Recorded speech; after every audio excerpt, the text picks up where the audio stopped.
Hello dear student, good afternoon बच्चों। देखिए बच्चों, हम लोग जो है ये अध्याय पढ़ रहे थे, अध्याय नंबर 4, भोजन के घटक। भोजन के घटक में बच्चों हम लोग देखेंगे दीर्घ उत्तरी प्रश्न का लास्ट क्वेश्चन का आंसर, क्वेश्चन नंबर 3। दीर्घ उत्तरी प्रश्न में पेज नंबर आप देखेंगे 44 पर। ठीक है बच्चों, इसमें लिखा है बेटा, प्रश्न है आपका, आप तरह तरह का आहार क्यों ग्रहण करते हैं? आप तरह तरह का आहार क्यों ग्रहण करते हैं, या आप विभिन्न प्रकार के भोजन क्यों खाते हैं? एक ही तरीके का ये जो है क्वेश्चन है। आप यहाँ समझेंगे ये संतुलित आहार से रिलेटेड क्वेश्चन है बेटा। तो यहाँ लिखेंगे, हम विभिन्न प्रकार के भोजन खाते हैं या ग्रहण करते हैं। हम विभिन्न प्रकार के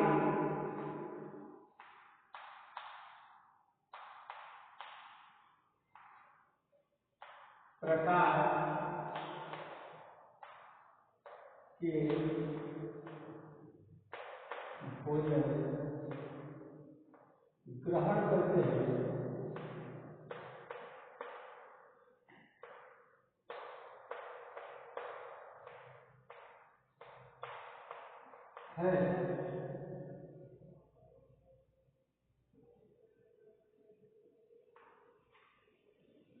जैसे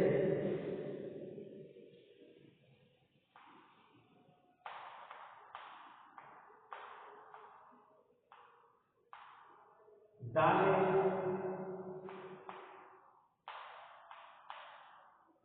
सब्जियां,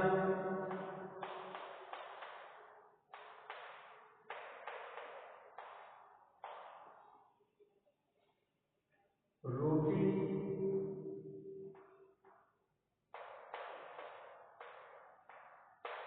चावल, दही,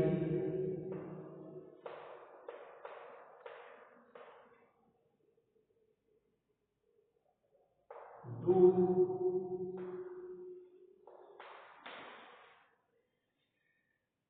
तथा फल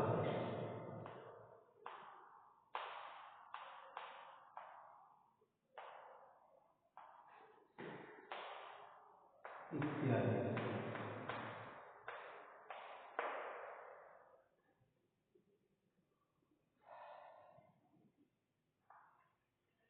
ऐसे भोजन में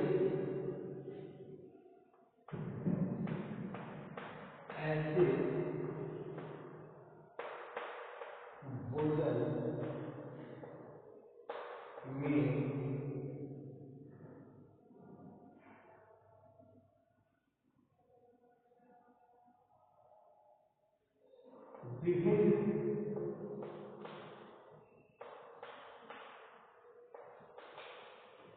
प्रकार के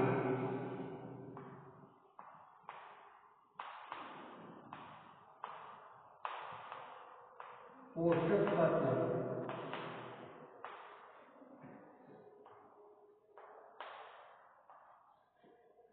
हमें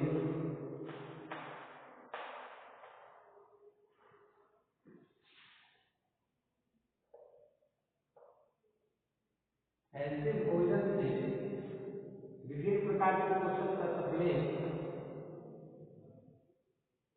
उचित मात्रा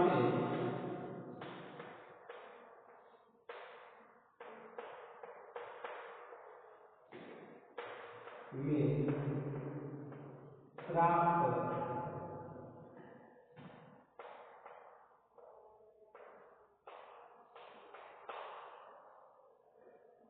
हो जाते हैं,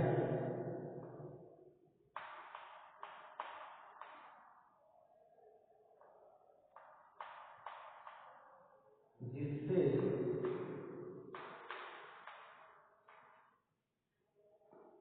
हमारा शरीर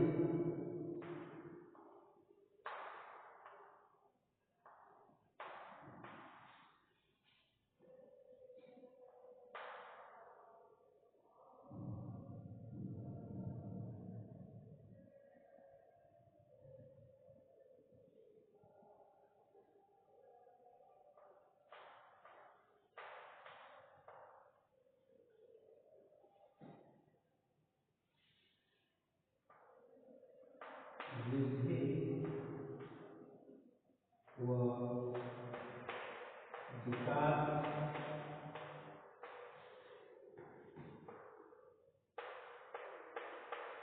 करता है तथा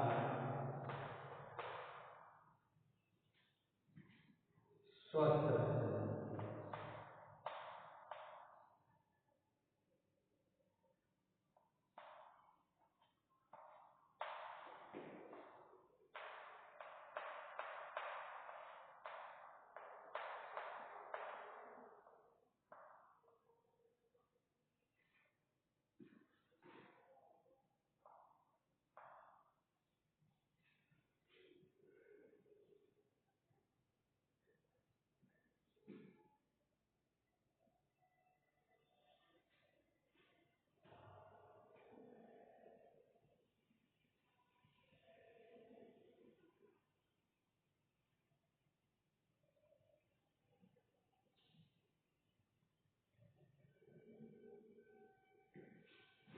जिससे रहेगा उससे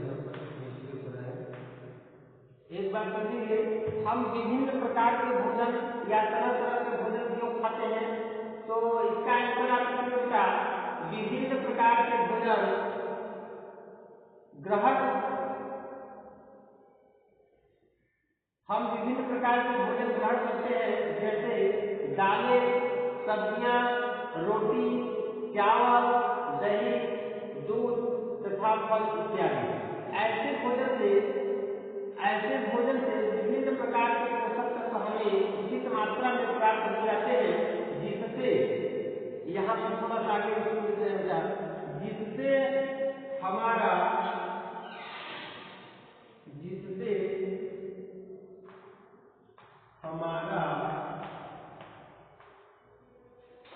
वृद्धि और विकास, हमारा शरीर, ठीक है बच्चों, हमारा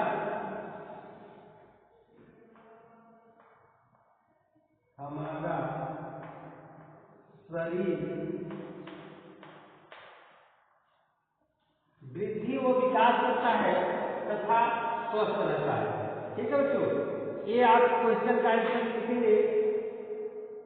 ये पाठ बच्चों हमारा जो है कंप्लीट हो गया। अब हम नेक्स्ट अध्याय देखेंगे। आज इसकी स्टार्टिंग होगी, इसको इरेज कर रहा हूं बेटा, एक क्वेश्चन बहुत बचा था, इसको आप कंप्लीट किए, इसको नोट कर लेंगे।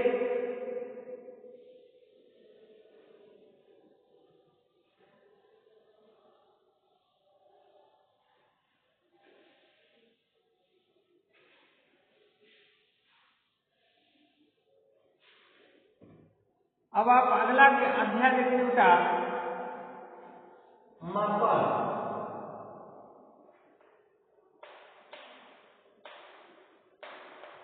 अध्याय 5 मापन या इसी को मेजरमेंट कहा जाता है। ठीक है बच्चों, मापन क्या होता है और हमें माप की जरूरत क्यों होती है, इस पाठ में हम लोग ये देखेंगे, सीखेंगे कि मापन की हमें जरूरत क्यों होती है और मापन किसे कहा जाता है। ठीक है, आइए पाठ को स्टार्ट करते हैं बच्चों। लिखा है, हमें अपने दैनिक जीवन में ऐसे अनेक कार्य करने पड़ते हैं जिसमें वस्तु की विभिन्न दृष्टि से मात्रा या मापन किया जाना आवश्यक होता है। जैसे हमें दुकानदार से कोई वस्तुएं खरीदनी पड़ती है, चीनी है, चावल है, दूध है, पेट्रोल है, ठीक है, फुटबॉल है, इत्यादि वस्तुओं को खरीदना या बेचना पड़ता है अपने दिनचर्या में। इसके लिए हम जो वस्तु खरीदना तथा बेचना चाहते हैं उसकी मात्रा बताना आवश्यक होता है। जैसे मान लीजिए लगभग समान लंबाई वाली दो रेखाएं समान रूप से समान लंबाई वाली प्रतीत होती है। दो समान लंबाई की रेखाएं जो है हमको समान लंबाई की प्रतीत होती है, जबकि वास्तव में ऐसा होता नहीं है। उनमें कुछ न कुछ अंतर होता है।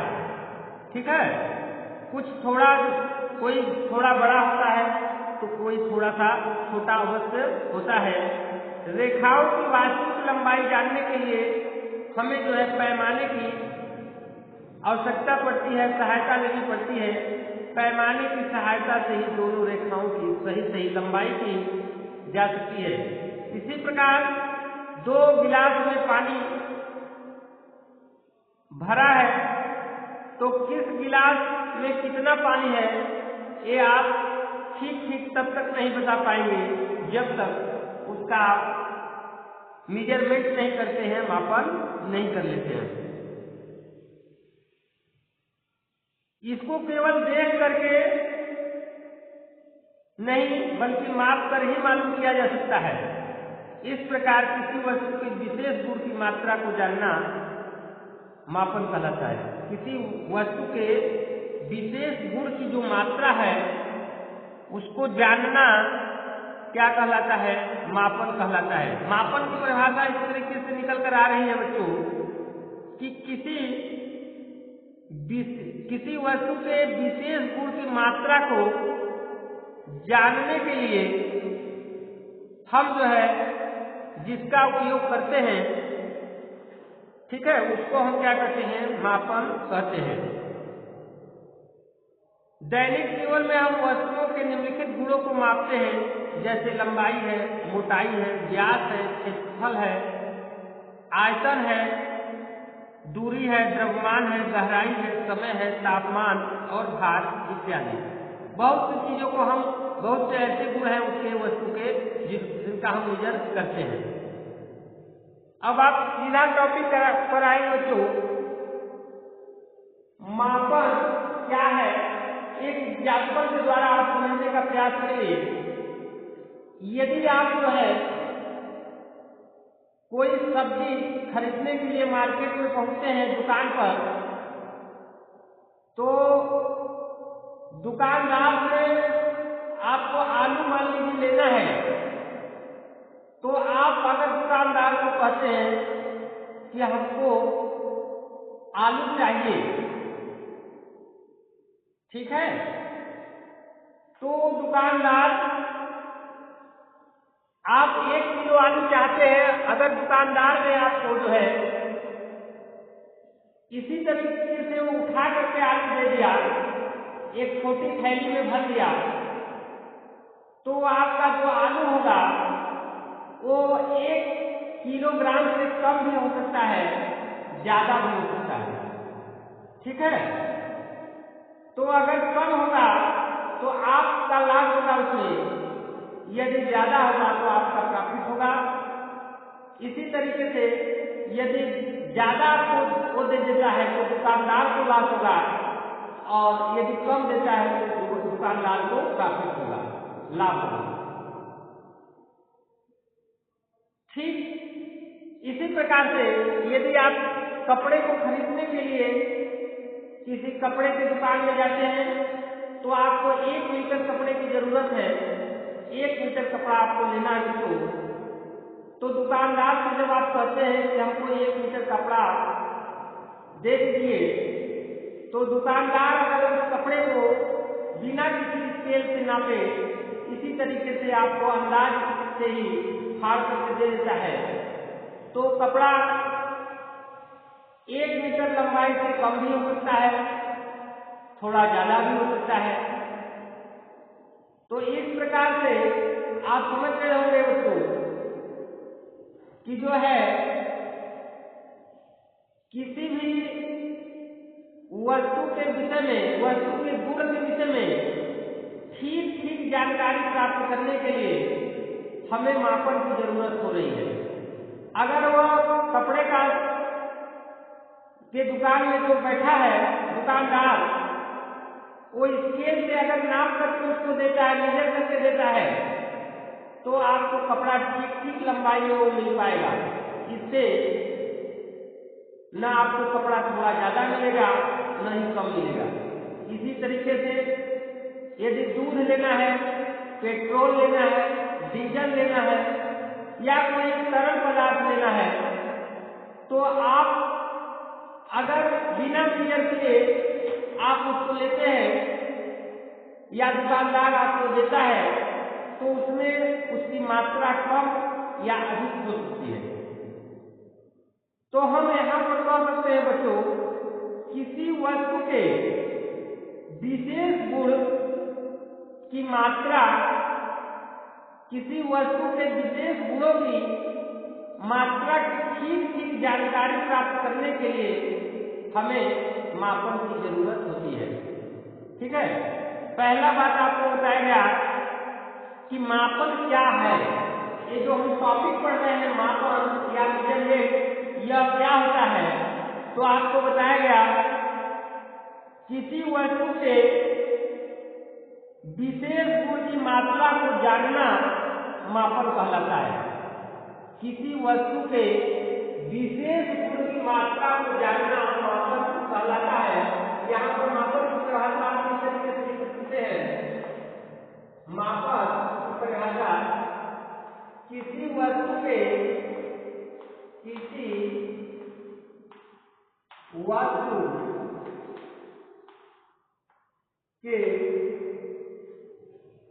विशेष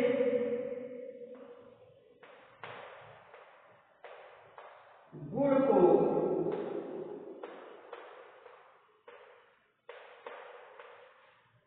जानना मापन कहलाता है। मापन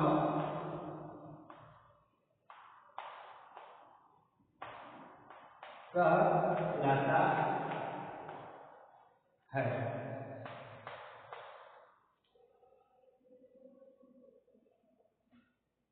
जैसे कि आपने देखा उदाहरण में, विशेष गुण वस्तु में कौन कौन हो सकते हैं, तो आपने देखा बच्चों द्रव्यमान, जैसे उदाहरण लिखेंगे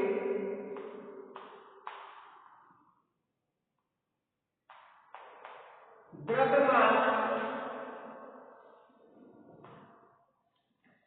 लंबाई,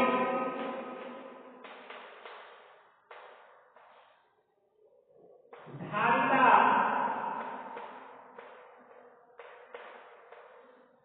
समय,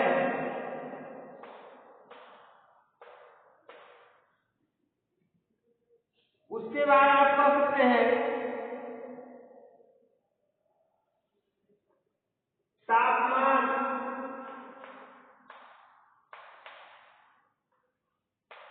आयतन, क्षेत्रफल,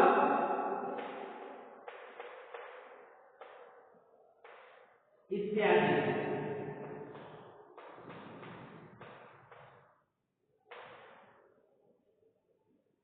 मापन की परिभाषा यहाँ पर देखिए बच्चों, किसी भी वस्तु के विशेष गुण को जानना मापन कहलाता है।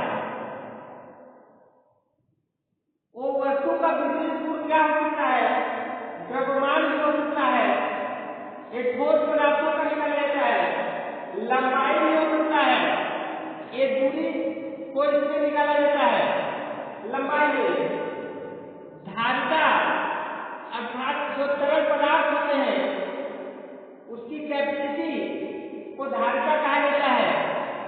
उसके बाद जो समय होता है टाइम, तापमान, आयतन, क्षेत्रफल, ये किसी भी वस्तु का एक विशेष गुण होता है। इसका हम मीजर जब करते हैं, मापन करते हैं,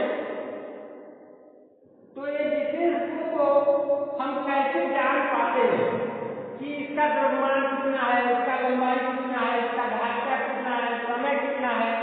तो ये विशेष गुण की जानकारी जिसमें होती है उसी को हम क्या करते हैं, मापन करते हैं। अब आप समझ गए होंगे कि मापन क्या होता है। अब प्रश्न यह उठता है बच्चों कि हमें मापन की जरूरत क्यों पड़ती है, हमें मापन की आवश्यकता क्यों पड़ती है। तो अभी आपको बताएगा कि आप जब दुकान पर पहुंचते हैं, कोई भी सामान लेते हैं और आपको दुकानदार बिना मेजर किए ऐसे ही जो है कोई वस्तु उठा करके काट करके या जो है अंदाज से ही दे देता है, तो वो वस्तु आपको कम भी हो सकती है और ज्यादा भी हो सकती है। तो वस्तु न तो आपको कम मिले न ही ज्यादा मिले, वस्तु आपको ठीक ठीक मिले, इसीलिए जो है हमको जो है मापन की जरूरत पड़ती है। अब आप समझते होंगे बच्चों कि किसी वस्तु के विशेष गुण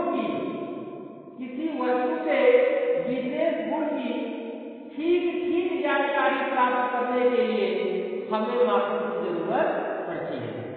किसी वस्तु के विशेष गुण की ठीक ठीक जानकारी प्राप्त करने के लिए हमें मापन की जरूरत पड़ती है। ठीक है, दोनों बात क्लियर होगी बेटा। मापन क्या होता है और मापन की हमारे दैनिक जीवन में या हमें जरूरत क्यों पड़ती है, दोनों बातें यहाँ पर स्पष्ट हुई। आशा है आप इसको जो है समझ गए होंगे। और इसके बाद है बेटा मानक मात्रक की जरूरत, मानक मात्रकों की आवश्यकता।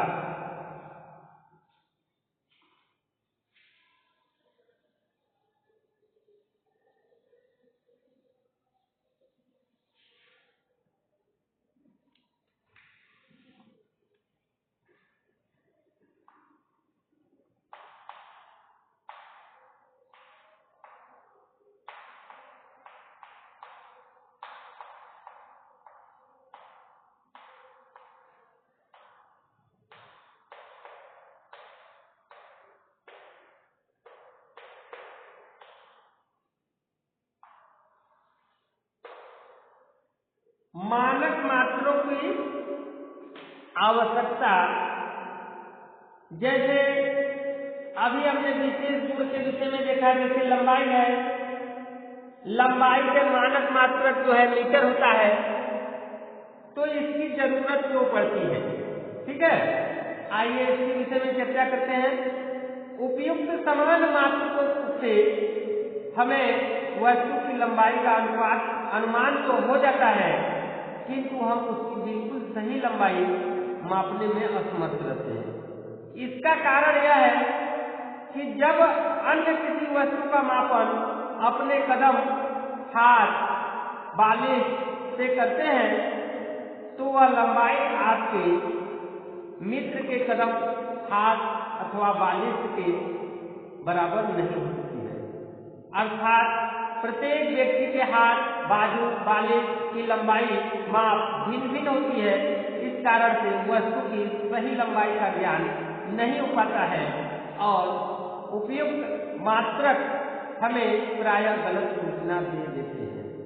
जैसे हमको लंबाई निकालना है बेटा, तो ये ओल्ड यूनिट जो होते थे, पुराने समय के लोग जो होते थे, पहले के लोग, वो किसी भी दूरी को केवल अपने हाथ से जैसे इस तरीके से मेजर कर देते थे, लंबाई को इस तरीके से मेजर करके लिखते थे, या अपने हाथ से इस तरीके से मेजर करते थे, या फिर कदम से चल करके इस तरीके से जो है किसी भी दूरी को मेजर करते थे।